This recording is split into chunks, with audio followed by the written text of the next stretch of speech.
किसी के पास 1,00,000 रुपया है, उसने 1,000 रुपया गुरुजी को दे दिया। ठीक है, ये भी कमाल है, लेकिन कमाल उसका है सबसे बड़ा जिसके पास 20 रुपया कुल था और 20 रुपया उसने दे दिया। उसने सर्वस्व अर्पित कर दिया। ये माना जाएगा गुरुजी के यहाँ। ये नहीं माना जाएगा कि उसने 1,000 दिया, उसका नाम ऊपर लिख लो। उसने 1,00,000 में 1,000 दिया, 10% या 1%। तो जितने परसेंट दिया उतने परसेंट की उसकी क्रिया लिखी जाएगी। और जिसके पास 4 रुपया है, 4 रुपया दे दिया, उसका सर्वसमर्पण माना जाएगा। ईश्वर के यहाँ ये सब नहीं होता कि लिमिट देखी जाए। और फिर देने के बाद देने का अहंकार भी न हो। आप समझो कि आप वो ठीक ठीक शरणागत हुआ। देने के बाद मैंने कुछ दिया है, क्या दिया है? मैं मां के पेट से आया तो क्या लाया था? अरे ईश्वर का माल है।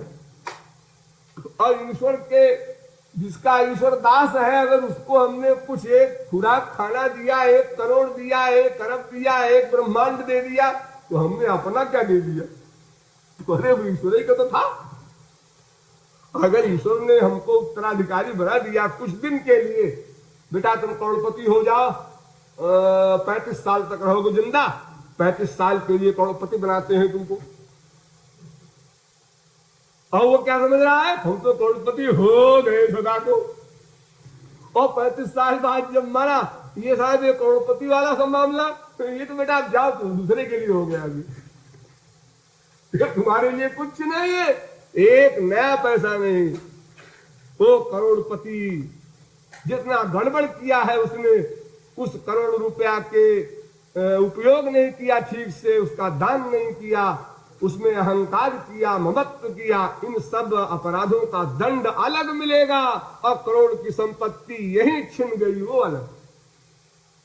जैसे कहीं पर गांजा भांग शराब पीना मना हो, बेचना मना हो, और वो पकड़ जाए तो सामान भी जब्त, सजा अलग से होगी।